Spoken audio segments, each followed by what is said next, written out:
আসসালামু আলাইকুম, স্বাগত জানাচ্ছি রান্স নিউজে। আপনাদের সঙ্গে আছি আমি আরজেনি রাব আহমেদ। আজ জানাবো বাংলাদেশ ও আন্তর্জাতিক গণমাধ্যমের আলোচিত খবর ও বিশ্লেষণ নিয়ে। এখন শুনবেন বাংলাদেশ সংবাদ শিরোনাম।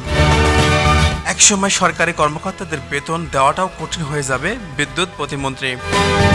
বিশেষ সংবাদ, অধিবেশন ডাকতে রাষ্ট্রপতির কাছে চিঠি বিরোধী দলীয় নেতার। গাজীপুরে অবৈধ ভেটেনারি ইনস্টিটিউটে ভ্রাম্যমাণ আদালতের অভিযান, ১.৫ লাখ টাকা জরিমানা। রুহুল কবির রিজভীকে বাউবি জাতীয় বিশ্ববিদ্যালয় শিক্ষক ফোরামের অভিনন্দন। শনিবার থেকে অবসর কল্যাণে টাকা পাচ্ছেন ১,২৩,০০০ বেসরকারি শিক্ষক। ঘরে আলো নেই, মোমবাতি এখন একমাত্র সম্বল, সেলিমউদ্দিন। তারেক রহমানের সফরকে নিয়ে কি জানাচ্ছে ভারতীয় গণমাধ্যম? একদিন সরকারি কর্মকর্তাদের বেতন দেওয়াটা এমন কঠিন হয়ে যাবে, বিদ্যুৎ প্রতিমন্ত্রী। জনগণ আপনাদের অপেক্ষায় আছে, আসুন হাসিনাকে সোহেল তাজ। খেলাকে পেশা হিসেবে প্রতিষ্ঠার লক্ষ্যে কাজ করছে সরকার, সমাজ কল্যাণ মন্ত্রী। সামিট এলএনজি টার্মিনাল থেকে গ্যাস সরবরাহ শুরু। কবে থেকে বৃষ্টি বাড়তে পারে জানালো আবহাওয়া অফিস। নারীদের আরও বেশি ইসলামী আন্দোলনের সম্পৃক্ত করতে কাজ করতেই হবে। আবাসিক হোটেল থেকে পুলিশ সদস্যের ঝুলন্ত লাশ উদ্ধার। বগুড়ায় আখের বাম্পার ফলন, ভালো দামে হাসি কৃষকের মুখে। নলছিপিতে আওয়ামীপন্থী শিক্ষক সহ ৪ নেতাকে আটক করেছে। মদিনায় অগ্নিকাণ্ডে সাতকানিয়া প্রবাসী বাংলাদেশির মৃত্যু। ডাকসুর আন্তঃহল ফুটবলে জগন্নাথ ও শামসুন্নাহার হল চ্যাম্পিয়ন। দ্বিতীয় দিনেও বাংলাদেশের হাসি, অস্ট্রেলিয়ার দুশ্চিন্তা বাড়ছে। কেন্দ্রীয় সরকারের সবুজ সংকেতের অপেক্ষায় বিসিবিআই। ডারউইনে সাফল্যের রহস্য জানালেন তানজিদ, মা বাবাকে উৎসর্গ করলেন সেঞ্চুরি। তানজিদ শান্তার ব্যাটে ১৫৩ রানের লিড নিয়ে ৩ দিন শেষ করলেন বাংলাদেশের। এই ছিল বাংলাদেশ সংবাদ শিরোনাম। এখন শুনবেন আন্তর্জাতিক সংবাদ শিরোনাম। চীনের কাছে যে কারণে আশীর্বাদ হয়ে উঠেছে ইরান যুদ্ধ। যুক্তরাষ্ট্রই হরমুজের নৌ চলাচলের স্বাধীনতা ধ্বংস করেছে। অন্যদের মানবাধিকার নিয়ে উপদেশ দেওয়ার নৈতিক অধিকার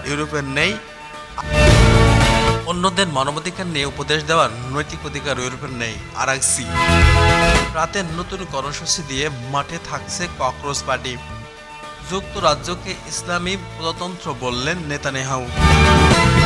দিল্লিতে হাইকোর্ট, বিমানবন্দর সহ বিভিন্ন স্থানে বোমা হামলার হুমকি। ভারতের দ্বিতীয় স্বাধীনতা আন্দোলনের ডাক দিলেন ওয়াংসুক। উক্ত ভারতের ঝাড়খণ্ডে বিক্ষোভ চালিয়ে যাওয়ার ঘোষণা শিক্ষার্থীদের। দিল্লির যন্তর মন্ত্র সিনজুটু আন্দোলনের হুঁশিয়ারি ককরোচ প্রধানের। দিল্লিতে হাইকোর্টের বিমানবন্দর সহ বিভিন্ন স্থানে বোমা হামলার হুমকি। এই ছিল সংবাদ শিরোনাম। এখন শুনবেন বাংলাদেশ সংবাদ বিশ্লেষণ। একসময় সরকারি কর্মকর্তাদের বেতন দেওয়াটাও কঠিন হয়ে যাবে, বিদ্যুৎ মন্ত্রী। বিদ্যুৎ মন্ত্রী আশঙ্কা প্রকাশ করে বলেছেন, বর্তমানে অর্থনৈতিক সংকট অব্যাহত থাকলে একসময় সরকারি কর্মকর্তাদের বেতন পরিশোধ করা কঠিন হয়ে পড়বে। তার এই বক্তব্য দেশের আর্থিক পরিস্থিতির গুরুত্ব তুলে ধরেছে। বিশ্লেষকরা বলছেন, রাজস্ব আয় বাড়াতে না পারলে সরকার ব্যয়ভার সমালোচনা বা সামলাতে কঠিন হয়ে দাঁড়াবে। মন্ত্রীর এই সতর্ক বার্তা নিয়ে বিভিন্ন মহলে নতুন করে আলোচনা শুরু হয়েছে। অর্থনীতিবিদরা বলছেন, দ্রুত সংস্কারের পরামর্শ না নিলে আরও ভয়াবহ রূপ ধারণ করবে। বিশেষ সংবাদ, সংসদ অধিবেশনে ডাকতে রাষ্ট্রপতির কাছে চিঠি বিরোধী দলের নেতাদের। বিরোধী দলের নেতারা রাষ্ট্রপতির কাছে চিঠি দিয়ে বিশেষ সংবাদ, সংসদ অধিবেশন ডাকার বিরোধীয় নেতা রাষ্ট্রপতির কাছে চিঠি দিয়ে বিশেষ সংবাদ অধিবেশন ডাকার দাবি জানিয়েছেন। তিনি মনে করেন, বর্তমানে জাতীয় বা আন্তর্জাতিক পরিস্থিতি নিয়ে আলোচনার জন্য এই অধিবেশন জরুরি। সংসদীয় গণতন্ত্রের বিরোধী দলের এই দাবি সাংবিধানিক অধিকারের পরিচয় বহন করে, তবে ক্ষমতাসীন দল এই বিষয়ে কোনো সিদ্ধান্ত জানায়নি। রাজনৈতিক মহলে এই চিঠি নিয়ে জোর আলোচনা চলছে। গাজীপুরে অবৈধ ভেটেনারি ইনস্টিটিউটের ভ্রাম্যমাণ আদালতের অভিযান, ১.৫ লাখ টাকা জরিমানা। গাজীপুরে একটি ভ্রাম্যমাণ অবৈধ ভেটেনারি ইনস্টিটিউটের বিরুদ্ধে ভ্রাম্যমাণ আদালত অভিযান চালিয়েছে। অভিযান প্রতিষ্ঠানটিকে ১.৫ লাখ টাকা জরিমানা করা হয়েছে। কর্তৃপক্ষ জানিয়েছে অনুমোদন ছাড়াই এই ইনস্টিটিউট কার্যক্রম চালাচ্ছিল। এই অভিযান শিক্ষার্থী ও অভিভাবকদের মাঝে স্বস্তি এনেছে। প্রশাসন বলছে অবৈধ প্রতিষ্ঠানের বিরুদ্ধে অভিযান অব্যাহত থাকবে। এই ধরনের পদক্ষেপ শিক্ষা খাতের অস্বচ্ছতা বাড়াতে সহায়ক হবে বলে মনে করছেন অনেকে। রুহুল কবির রিজভী বা জাতীয়তাবাদী শিক্ষক ফোরামের অভিনন্দন। বাংলাদেশ উন্মুক্ত বিশ্ববিদ্যালয়ের জাতীয়তাবাদী শিক্ষক ফোরামের বিএনপি নেতা রুহুল কবির রিজভীকে অভিনন্দন জানিয়েছে। তাকে সংগঠন উপদেষ্টা পদে নিয়োগ দেওয়া এই অভিনন্দন জানানো হয়। শিক্ষকরা মনে করেন রিজভী অভিজ্ঞতা সংগঠনের জন্য গুরুত্বপূর্ণ হয়ে দাঁড়িয়েছে। এই নিয়োগ রাজনৈতিক বা শিক্ষাঙ্গনের নতুন মেরুকরণের ইঙ্গিত দিচ্ছে। বিশ্লেষকরা বলছেন শিক্ষকদের রাজনৈতিক সম্পৃক্ততা বাড়ছে দেশে। শনিবার থেকে অবসর কল্যাণের টাকা পাচ্ছেন 1,23,000 বেসরকারি শিক্ষক। সরকার শনিবার থেকে 1,23,000 বেসরকারি শিক্ষকদেরকে অবসর কল্যাণ সুবিধার টাকা প্রদান করবে। এই সিদ্ধান্ত দীর্ঘদিনের পরিপ্রেক্ষিতে নেওয়া হয়েছে। শিক্ষকরা বলছে এই সুবিধা তাদের জীবনযাপনের উন্নয়নে সহায়ক হবে। মনে করেন অনেকে প্রধান প্রক্রিয়া আরও স্বচ্ছতার প্রয়োজন। সরকারের এই উদ্যোগ শিক্ষক সমাজের মাঝে ইতিবাচক প্রভাব ফেললে শিক্ষকবিদরা বলছেন শিক্ষকদের প্রণোদনা দেশের শিক্ষার মান বাড়াতে ভূমিকা রাখবে। ঘরে আলো নেই, মোমবাতি এখন একমাত্র সম্বল। সেলিমউদ্দিন।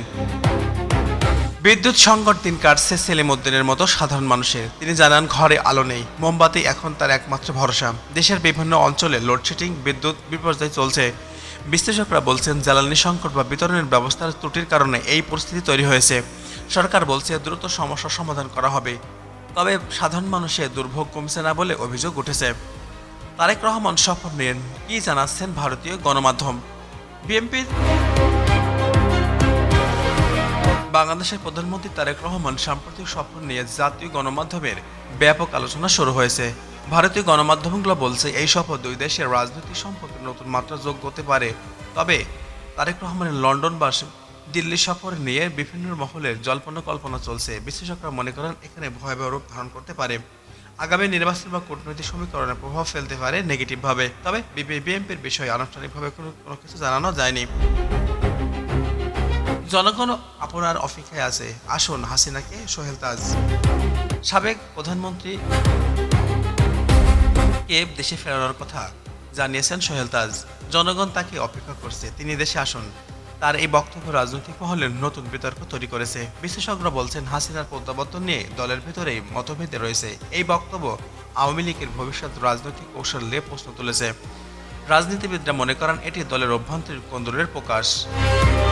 খেলাকে পেশা হিসেবে প্রতিষ্ঠার লক্ষ্যে কাজ করছে সরকার। সমাজকল্যাণ মন্ত্রী জানিয়েছে সরকার খেলাকে পেশা হিসেবে প্রতিষ্ঠার লক্ষ্যে কাজ করছে। তিনি বলেন তরুণ প্রজন্ম খেলাধুলার উৎসাহিত করতে বিভিন্ন পদক্ষেপ নেওয়া হয়েছে। সরকারি প্রকল্পের আওতায় প্রতিভাবান খেলোয়াড়দের প্রশিক্ষণ বা আর্থিক সহায়তা দেওয়া হবে। এই উদ্যোগ দেশের ক্রীড়াঙ্গনের ইতিবাচক পরিবর্তন আনতে বলে মনে করেন অনেকে। তবে বাস্তবায়নের সুষ্ঠু তদারকির দাবি উঠেছে। সামিট এলএনজি টার্মিনাল থেকে গ্যাস সরবরাহ শুরু। দেশের জ্বালানি খাতের বড় অর্জন সামিট এলএনজি টার্মিনাল থেকে গ্যাস সরবরাহ শুরু করেছে। এই টার্মিনাল দেশের বিদ্যুৎ বা শিল্প খাতের চাহিদা পূরণে গুরুত্বপূর্ণ ভূমিকা রাখতে পারে। বিদ্যুৎ বা জ্বালানি মন্ত্রণালয় জানিয়েছে এতে বিদ্যুৎ উৎপাদনের স্থিতিশীলতা আসবে। তবে পরিবেশবিদরা বলছে এলএনজি দীর্ঘমেয়াদীর প্রভাব নিয়ে প্রশ্ন তুলেছে। অর্থনীতিবিদরা বলছে জ্বালানি নিরাপত্তার গুরুত্বপূর্ণ পদক্ষেপ। কবে থেকে বৃষ্টি বাড়তে পারে জানালো আবহাওয়া অফিস জানিয়েছে আগামী কয়েকদিনের মধ্যে দেশের বিভিন্ন অঞ্চলের বৃষ্টিপাত বাড়তে পারে। মৌসুমী বায়ুর প্রভাবে উত্তর বা দক্ষিণ অঞ্চলের ভারী বৃষ্টির পূর্বাভাস দেওয়া হয়েছে। কৃষকরা বলছে সময় মতো বৃষ্টি ফসলের জন্য শুভ হবে, তবে নগর অঞ্চলে জলাবদ্ধতার আশঙ্কা রয়েছে। আবহাওয়াবিদরা সতর্ক থাকার পরামর্শ দিয়েছে। বিপর্যয় ব্যবস্থাপনা কর্তৃপক্ষ প্রস্তুতি নিচ্ছে বলে জানা গেছে। নারীদের আরও বেশি ইসলামী আন্দোলনে সম্পৃক্ত করতে কাজ করে। ইসলামী আন্দোলনের এক নেতা বলছে নারীদের আরও বেশি সংগঠন সম্পৃক্ত করতে হবে। তিনি মনে করেন নারী শক্তিকে কাজে লাগালে আন্দোলন আরও শক্তিশালী হবে। এই বক্তব্য নিয়ে সমাজের বিভিন্ন মহলে মিশ্র প্রতিক্রিয়া দেখা দিয়েছে। কেউ একে ইতিবাচক হিসেবে দেখছেন, আর কেউ প্রশ্ন তুলেছে। নারীবাদবিদরা বলছেন সংগঠনগুলো বলছে নারীদের অংশগ্রহণ নিশ্চিত করতে হলে অধিকার বা নিরাপত্তা নিশ্চিত করতে হবে সবার আগে। আবাসিক হোটেল থেকে পুলিশ সদস্যের ঝুলন্ত লাশ উদ্ধার। রাজধানীর একটি আবাসিক হোটেল থেকে পুলিশ সদস্যের ঝুলন্ত লাশ উদ্ধার করা হয়েছে। প্রাথমিকভাবে হত্যা বলে ধারণা করা হচ্ছে, তবে পুলিশ তদন্ত শুরু করেছে। সমাজ সেবা সহকর্মীরা জানান, এই সদস্য সাম্প্রতিক মানসিক চাপে ছিলেন।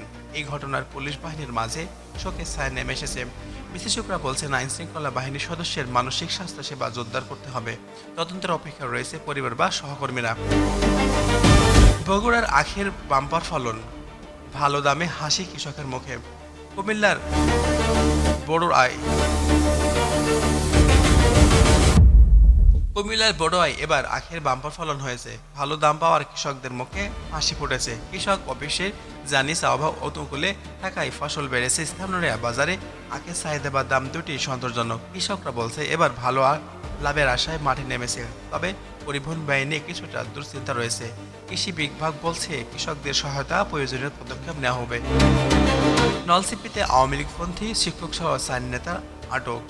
নলছিপিতে আওয়ামীপন্থী শিক্ষক সহ 4 নেতারা আটক করা হয়েছে। পুলিশ জানিয়েছে, তাদের বিরুদ্ধে বিভিন্ন অভিযোগ তদন্ত চলছে। স্থানীয়রা বলছে, রাজনৈতিক প্রতিহিংসার শিকার হতে পারে তারা। আটককৃতদের পরিবার দ্রুত মুক্তির দাবি জানিয়েছে। এই ঘটনা এলাকায় উত্তেজনা তৈরি করেছে। আওয়ামী লীগের 15ই আগস্টকে ঘিরে রাজনৈতিক প্রেক্ষাপটের শোক দিবস হিসেবে পালনের জন্য বিভিন্ন এলাকা থেকে ঝটিকা মিছিলের আশঙ্কা দেখা দিচ্ছে। এজন্য আইন শৃঙ্খলার প্রতি অনুরোধ রইল, যাতে এই ধরনের নিষিদ্ধ দলকে যাতে ঝটিকা মিছিলের প্রবেশ না করানো হয়। মদিনার অগ্নিকাণ্ড, সাতকানিয়ার প্রবাসী বাংলাদেশের মৃত্যু। সৌদি আরবের মদিনার এক ভয়াবহ অগ্নিকাণ্ড, চট্টগ্রামের সাতকানিয়ার এক প্রবাসী বাংলাদেশের মৃত্যু হয়েছে। তিনি এই এলাকার একটি কোম্পানিতে কাজ করতেন। পররাষ্ট্র মন্ত্রণালয় বলছে, দূতাবাস প্রয়োজনীয় সহায়তা দিচ্ছে। পরিবারের পক্ষ থেকে লাশ দ্রুত দেশে আনার দাবি জানানো হয়েছে। এই ঘটনায় প্রবাসীদের নিরাপত্তা নিয়ে নতুন প্রশ্ন উঠেছে। প্রবাসীদের বিমা বা নিরাপত্তা নিয়ে নিশ্চিত করতে অবশ্যই হবে। ডাকসুর আন্তঃহল ফুটবলে জগন্নাথ বা শামসুন্নাহার হল চ্যাম্পিয়ন। ঢাকা বিশ্ববিদ্যালয় কেন্দ্রীয় ছাত্র সংসদের আন্তঃহল ফুটবল প্রতিযোগিতায় জগন্নাথ হল ও শামসুন্নাহার হল চ্যাম্পিয়ন হয়েছে। ছেলেদের বিভাগের জগন্নাথ বা মেয়েদের বিভাগে শামসুন্নাহার হল শিরোপা জিতেছে। প্রতিযোগিতায় বিশ্ববিদ্যালয়ের বিভিন্ন হলের শিক্ষার্থীদের অংশ নেয়। বিজয়ীদের মেডেল বা ক্রেস্ট প্রদান করা হয়েছে। এই প্রতিযোগিতায় ক্যাম্পাসে ক্রীড়ামোদ বাড়তে পারে ভূমিকা রাখবে বলে অনেকে শিক্ষার্থীরা মনে করছেন। কর্তৃপক্ষ বলছে, ভবিষ্যতে আরও প্রতিযোগিতার আয়োজন করা হবে। দ্বিতীয় দিনেও বাংলাদেশের হাসি, অস্ট্রেলিয়ার দুশ্চিন্তা বাড়ছে। অস্ট্রেলিয়ার বিপক্ষে টেস্টের দ্বিতীয় দিনেও বাংলাদেশের দুর্দান্ত পারফরমেন্স দেখিয়েছে। ব্যাটিং বা বোলিংয়ে উভয় বিভাগে দলের নিয়ন্ত্রণ অস্ট্রেলিয়ার দুশ্চিন্তা বাড়িয়েছে। স্কোর বোর্ডের বাংলাদেশের লিড ক্রমে বাড়ছে। ক্রিকেট বিশেষজ্ঞরা বলছে, এই পিচে বাংলাদেশের স্পিনাররা বিপজ্জনক হতে পারে। সমর্থকরা সামাজিক যোগাযোগ মাধ্যমে উল্লাস করেছেন। অস্ট্রেলিয়ার শিবিরের চাপ বাড়ছে বলে মনে করছেন পর্যবেক্ষকরা। কেন্দ্রীয় সরকার সবুজ সংকেতের অপেক্ষায়। বিসিসিআই, ভারতীয় ক্রিকেট বোর্ড বিসিসিআই কেন্দ্রীয় সরকারের সবুজ সংকেতের অপেক্ষায় রয়েছে। এটি গুরুত্বপূর্ণ ক্রিকেট সিরিজ আয়োজনের জন্য সরকারি অনুমোদন প্রয়োজন বলে জানা গেছে। বিসিসিআই সূত্রে বলা হয়েছে, আনুষ্ঠানিক অনুমতি পেলেই সূচি চূড়ান্ত করা হবে। এই সিরিজে দুইটি দেশের ক্রিকেটের সম্পর্ক নতুন মাত্রা যোগ করবে। ক্রিকেট প্রেমীরা অধিকার আগ্রহে অপেক্ষা করছে। বিশেষজ্ঞরা বলছে, রাজনীতির বাইরে খেলাকে রাখা উচিত। ডারউইনে সাফল্যের রহস্য জানালেন তানজিদ, মা বাবাকে উৎসর্গ করলেন সেঞ্চুরি। ডারউইন টেস্টের সেঞ্চুরি। বাংলাদেশের তরুণ তানজিদ হাসান তামিম সাফল্যের রহস্য জানিয়েছে, তিনি এই সেঞ্চুরির মা বাবাকে উৎসর্গ করেছেন। তানজিদ বলেন, দীর্ঘদিনের কঠোর পরিশ্রমের ফলে সাফল্য। তার ব্যাটিং দেখে ক্রিকেট বিশেষজ্ঞরা প্রশংসনীয় পঞ্চমুখ। এই সেঞ্চুরি বাংলাদেশ ইনিংসের গুরুত্বপূর্ণ ভূমিকা রাখে। সমর্থকরা তাকে নতুন প্রতিভা হিসেবে আখ্যায়িত করেছেন। ভবিষ্যতে আরও সাফল্য প্রত্যাশা করেছেন সবাই। তানজিদ শান্তার ব্যাটে 153 রানের লিড নিয়ে দিন শেষ বাংলাদেশের। তানজিদ হাসান, নাজমুল হোসেন শান্ত দুর্দান্ত ব্যাটিংয়ের অস্ট্রেলিয়ার বিপক্ষে 153 রানের লিড নিয়ে দ্বিতীয় দিন শেষ করেছে বাংলাদেশ। দুজনের জুটি দলকে শক্ত অবস্থান নিয়ে গেছে। ক্রিকেট বিশেষজ্ঞরা বলছেন, এই লিড ম্যাচের বাংলাদেশের জয়ের সম্ভাবনা বাড়িয়েছে। অস্ট্রেলিয়ান বোলাররা হতাশার ভুগছেন। সমর্থকরা সামাজিক যোগাযোগ মাধ্যমে উল্লাস করছেন। আগামী দিনগুলোতেও বাংলাদেশের বোলিংয়ের উপরে নির্ভর করবে ম্যাচের ফল। এই ছিল বাংলাদেশ সংবাদ বিশ্লেষণ। এখন শুনবেন আন্তর্জাতিক সংবাদ বিশ্লেষণ। চীনের কাছে যে কারণে আশীর্বাদ হয়ে উঠেছে ইরান যুদ্ধ। মধ্যপ্রাচ্যের ইরান বা যুক্তরাষ্ট্রের মধ্যে চলমান উত্তেজনা চীনের কাছে কূটনৈতিক সুবিধা তৈরি করেছে।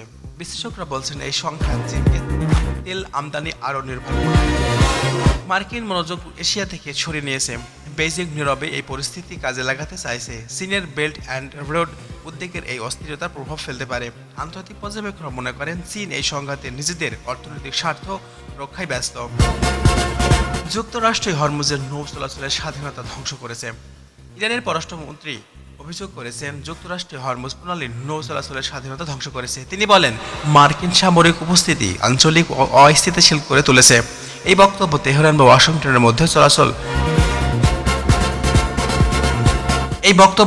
ওয়াশিংটনের মধ্যে যুদ্ধাত্মক চলমান যুদ্ধ এবং এর হেরোটিক অংশ হিসেবে মনে করা হচ্ছে।